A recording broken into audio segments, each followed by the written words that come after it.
बात करेंगे इस वीडियो पे IRM एनर्जी आईपीओ के बारे में, जो कि अपकमिंग ट्रेडिंग वीक पे बाजार पे ओपन होने जा रहा है। तो इसी आईपीओ से रिलेटेड पूरा जानकारी इसी वीडियो में आपके साथ में शेयर करूंगा।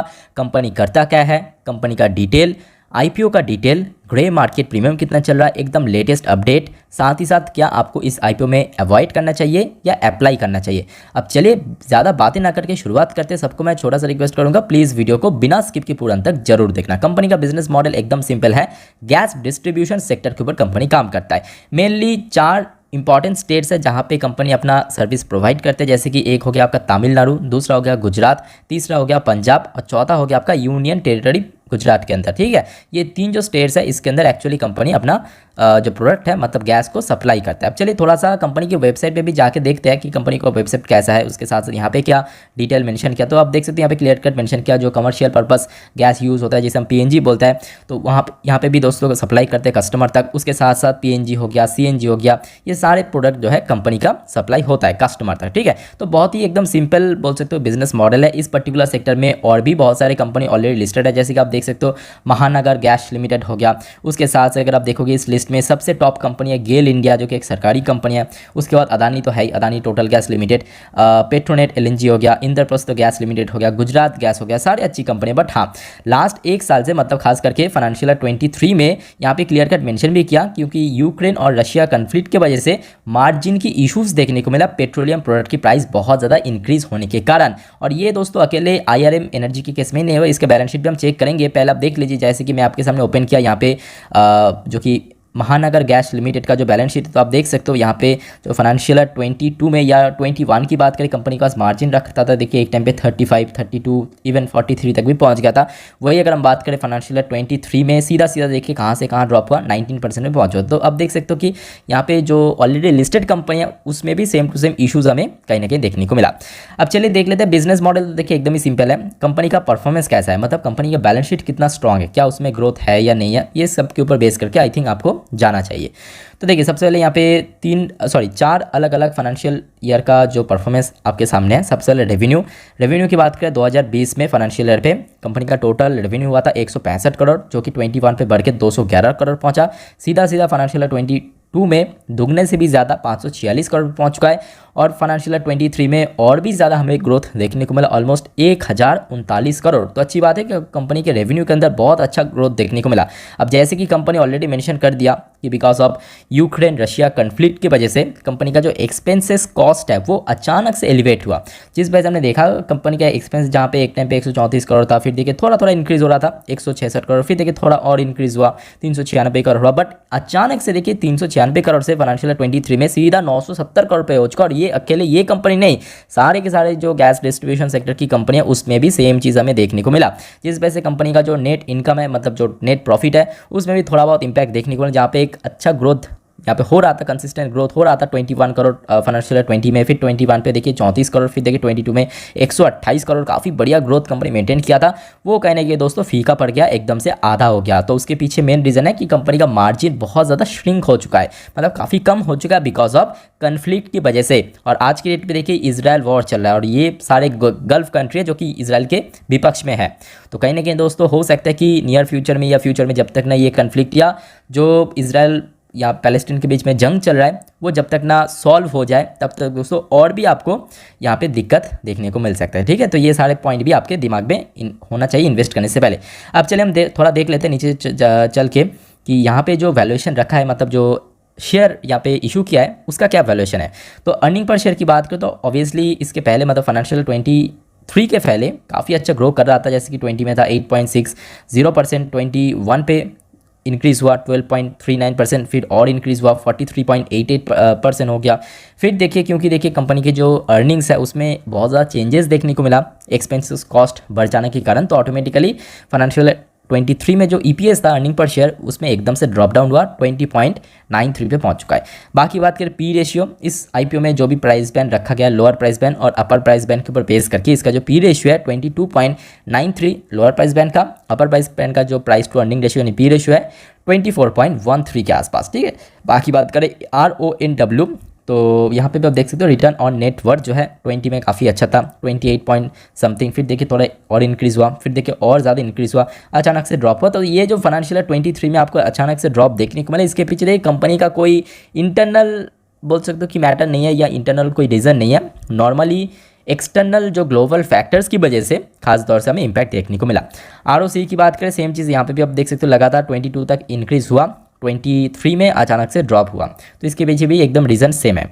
बट अच्छी बात यह है कि कंपनी की ऊपर जो डेट है वो पहले से काफ़ी कम हो चुका है। मतलब कंपनी के ऊपर पहले देखिए डेट पर इक्विटी का रेशियो 1.80 था, फिर देखिए थोड़ा थोड़ा ड्रॉप हुआ, बीच में थोड़ा और ड्रॉप हो गया था, फिर थोड़ा सा इंक्रीज हुआ, बट स्टिल पहले जितना था उससे काफ़ी कम हो चुका है। EBITDA भी कंपनी का बहुत हेल्थी है, एक टाइम पे काफ़ी अच्छा ग्रो हो रहा था, 20, 21, 22 तक काफ़ी अच्छा ग्रो किया, बट अनफॉर्चुनेटली बहुत सारे ग्लोबल फैक्टर्स की वजह से यहाँ पे भी हमें एकदम से ड्रॉप देखने को मिला। यानी ओवरऑल बात करें देखिए 23 को छोड़ के बाकी कंपनी का बैलेंस शीट भी काफ़ी अच्छा है, बाकी वैल्यूएशन भी कंपनी का काफ़ी अच्छा है, ठीक है। 23 में कुछ यहाँ पे ग्लोबल फैक्टर्स की वजह से एक्चुअली इसमें इंपैक्ट हमें देखने को मिला। अब चलिए थोड़ा सा हम देख लेते हैं इस IPO के बारे में, कंपनी के बारे में तो हमने देख लिया। अगर आपको कोई डाउट्स है आप मुझे कमेंट के थ्रू पूछ सकते हो। अभी तक अगर आपको जितने भी हमने डिस्कशन किया उसमें अगर आपका कोई डाउट्स है आप मुझे कमेंट के थ्रू पूछ सकते हो, ठीक है। अब चलिए देख लेते हैं IPO के बारे में। तो IPO का डेट है 18 तारीख 18 अक्टूबर 2023 को बाजार पे ओपन होगा। 3 दिन का IPO, ऑब्वियसली मेनलाइन IPO तो 3 दिन ही रहता है, 18, 19 और 20 अक्टूबर यह IPO का क्लोजिंग डेट है। फेस वैल्यू की बात करें 10 रुपये फेस वैल्यू वाला शेयर ही आपको यहाँ पे मिलेगा, तो ऑब्वियसली इन फ्यूचर में आपको इसमें स्प्लिट भी देखने का चांस है। प्राइस बैंड यहाँ पे रखा गया लोअर प्राइस बैंड 480 रुपये से 505 रुपये। मैं आपको बोलूँगा अगर देखिए बहुत ज़्यादा मतलब ओवर यहाँ पे हो जाता है, ओवर सब्सक्रिप्शन हो जाता है, तो ऑब्वियसली यहाँ पे कट ऑफ प्राइस पे या तो 505 पे ही बिडिंग करना। बाकी लॉट साइज़ की बात करें 29 शेयर, मतलब अगर आपको एक लॉट अप्लाई करना है तो आपको टोटल 29 क्वांटिटी का शेयर ही ऑर्डर प्लेस करना पड़ेगा। अगर आपको 2 लॉट करना है 29 × 2, 3 लॉट करने के लिए × 3, इसी रेशियो में आपको एक्चुअली इसमें ऑर्डर प्लेस करना पड़ेगा। IPO का साइज़ भी एक डिसेंट टाइप का है, ना बहुत कम ना बहुत ज़्यादा। Main line IPO obviously 545 crore का IPO, जिसमें completely fresh equity share add किया जाएगा। मतलब कंपनी के जो प्रोमोटर्स हैं कोई भी अपना हिस्सा सेल नहीं करेगा OFS के थ्रू। एम्प्लॉय के लिए अच्छी बात है, एम्प्लॉय के लिए यहाँ पे डिस्काउंट मिलेगा। अगर आपको अलॉटमेंट मिल गया और आप इस कंपनी की एम्प्लॉय हो तो आपको पर शेयर के अकॉर्डिंग 48 रुपये का छूट भी मिलेगा, डिस्काउंट मिलेगा, बहुत अच्छी बात है। उसके बाद ये एक book build issue type IPO है। उसके बाद बात करें यहाँ पे और जो इंपॉर्टेंट अपडेट्स है, हाँ यहाँ पे आप देख सकते हो रिटेल कैटेगरी के लिए काफ़ी अच्छा स्टेक एलोकेट किया है। सबसे ज़्यादा स्टेक रखा है यहाँ पे QIB कैटेगरी के लिए 50%, रिटेल कैटेगरी के लिए 35% और NI के लिए 15% स्टेक यहाँ पे एलोकेट किया है। अब चलिए हम थोड़ा देख लेते हैं यहाँ पे कुछ इंपॉर्टेंट डेट्स मेंशन किया, जैसे कि IPO का ओपनिंग डेट 18 तारीख ऑलरेडी हमने देख लिया, 20 तारीख इसका क्लोजिंग डे है, मतलब 18, 19, 20 3 दिन का IPO। अगर आपने इस IPO में अप्लाई किया तो आपको रिजल्ट मालूम पड़ेगा अलॉटमेंट मिला या नहीं मिलेगा 27 तारीख को, मतलब इसी महीने के एकदम आखिरी दिन पे। रिफंड उसी दिन पे हो जाएगा, उसके साथ साथ क्रेडिट उसके नेक्स्ट डे, क्योंकि बीच में सैटरडे संडे यहाँ पे पड़ चुका है, ठीक है। मंडे के दिन जो कि शेयर डीमैट अकाउंट में क्रेडिट हो जाएगा 30 अक्टूबर के दिन, और ये IPO बाजार पे लिस्ट होगा 31 अक्टूबर यानी ट्यूसडे के दिन, मतलब इस महीने की एकदम लास्ट डे 31 अक्टूबर 2023 को बाजार पे लिस्ट होगा। अगर आपको इस IPO में अप्लाई करना है तो 5 बजे के पहले आपको मैंडेट अप्रूवल करना ही पड़ेगा, ठीक है। उसके बाद रिटेल इन्वेस्टर्स के लिए कुछ इंपॉर्टेंट जानकारी, अगर आपको इस IPO में अप्लाई करना है तो मिनिमम 1 लॉट अप्लाई करना ही पड़ेगा। उनके लिए टोटल 29 क्वांटिटी का शेयर ऑर्डर प्लेस करना पड़ेगा। अमाउंट आपका जो लगेगा एक लॉट अप्लाई करने के लिए टोटल जो यहाँ पे ब्लॉक्ड होगा 14,645 रुपये। मैक्सिमम कोई भी रिटेल इन्वेस्टर्स एक अकाउंट से 13 लॉट ही अप्लाई कर सकते हैं। टोटल जो नंबर ऑफ क्वांटिटी शेयर आपको ऑर्डर प्लेस करना पड़ेगा 377। टोटल जो आपका पैसा लगेगा अगर आपने मैक्सिमम लॉट यहाँ पे अप्लाई किया 1,90,385 रुपये, ठीक है। अब चलिए देख लेते हैं बाकी क्या डिटेल्स बाकी है। तो फिलहाल अभी जो इसके अंदर कंपनी के प्रोमोटर का जो स्टेक है 67.94%, तो ऑब्वियसली कंपनी यहाँ पे कोई भी स्टेक सेल नहीं करेगा, तो यहाँ पे सेम स्टेक ही जारी रहेगा। अब बात करेंगे इस IPO में क्या प्रीमियम चल रहा है, क्योंकि इसके ऊपर बेस करके एक्चुअली आपको मालूम पड़ेगा कि आपको कितना लिस्टिंग गेन मिल सकता है। तो अगर हम शुरुआत की बात करें, जब ये प्राइस बैंड डिक्लेयर किया था उसके बाद शुरू में तो काफ़ी अच्छा प्रीमियम था, मतलब एक डिसेंट टाइप का 17.82 कब का था ये देखिए 11 तारीख को, ठीक है। उसके बाद बात करें बहुत कुछ हमें देखने को मिला, मार्केट के अंदर बाजार में भी बहुत ज़्यादा वॉलीटिलिटी था, जिस वजह से प्रीमियम के अंदर लगातार गिरावट हुआ। देखिए 17.82 से सीधा गिर के 13 तारीख को 14.85 पे पहुंच चुका है। 14 तारीख रात में अब यहाँ पे अपडेट हुआ था, उसके अकॉर्डिंग 12.87 पे पहुंच चुका है, यानी लगातार हमें गिरावट देखने को मिला। और इसके पीछे कहीं ना कहीं देखिए बहुत बड़ी वजह है क्रूड का प्राइस हमने देखा था फ्राइडे के दिन, मतलब क्रूड ऑयल का प्राइस फ्राइडे के दिन एकदम से 5.5% जंप किया था, उसके ऊपर जाके क्लोजिंग दिया। तो जस्ट बिकॉज हमने देखा कि इस कंपनी के साथ ऑब्वियसली क्रूड ऑयल के प्राइस बढ़ने का बहुत ज़्यादा कनेक्शन है। ऑलरेडी हमने देखा 23 में जिस वजह से बहुत ज़्यादा मार्जिन ड्रॉप हो चुका है इस रीज़न की वजह से। तो हो सकता है कि नियर फ्यूचर में या फ्यूचर में अगर सब कुछ रिसॉल्व नहीं हुआ तो फिर से यहाँ पे दिक्कत हो सकता है। तो ओवरऑल बात करें ये कंपनी अच्छी कंपनी है। 2022 तक कंपनी के अंदर काफ़ी अच्छा ग्रोथ था, कुछ एक्सटर्नल फैक्टर्स की वजह से एक्चुअली ये इश्यूज़ देखने को मिला। तो अब बात है कि क्या आपको इसमें अप्लाई करना चाहिए या अवॉइड करना चाहिए। अब देखिए 12% प्रीमियम के साथ तो मैं यहाँ पे इतना रिस्क लेना नहीं चाहूँगा अगर आपको खरीदना है, क्योंकि ये मेनलाइन आईपीओ तो ऑब्वियसली ये जब बाजार पे लिस्ट होगा आप चाहे तो 1-2 जो भी आपके बजट के अनुसार आप परचेस कर सकते हो। तो मैं आपको बोलूँगा 1-2 दिन छोड़ दीजिए, मतलब डे 1 और डे 2 18-19 को छोड़ दीजिए।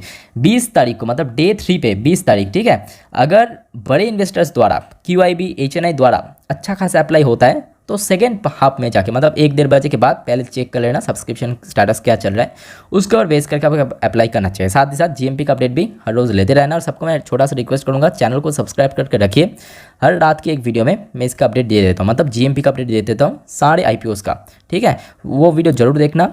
तो मैं आपको बोलूँगा अगर GMP में ठीक ठाक ग्रोथ होता है तो जरूर अप्लाई कीजिए, अदरवाइज इग्नोर कर सकते हो। जब बाजार पे लिस्ट होगा 31 अक्टूबर के दिन तब आराम से बाई करना, क्योंकि मेनलैंड IPO ऑब्वियसली पूरा लॉट खरीदने की जरूरत नहीं है। नॉर्मली आप आपके बजट के अनुसार 1-2 क्वांटिटी का शेयर भी परचेस करते हो। तो मेरे तरफ से मैं बोलूँगा कि वेट एंड वॉच का स्ट्रैटेजी अपनाइए, सिचुएशन को ऊपर बेस करके आपको इसमें अप्लाई करना या नहीं करना चाहिए। बाकी दोस्तों अगर आपका कोई डाउट्स है आप मुझे कमेंट के थ्रू पूछ सकते हो। फिलहाल वीडियो को फाइनल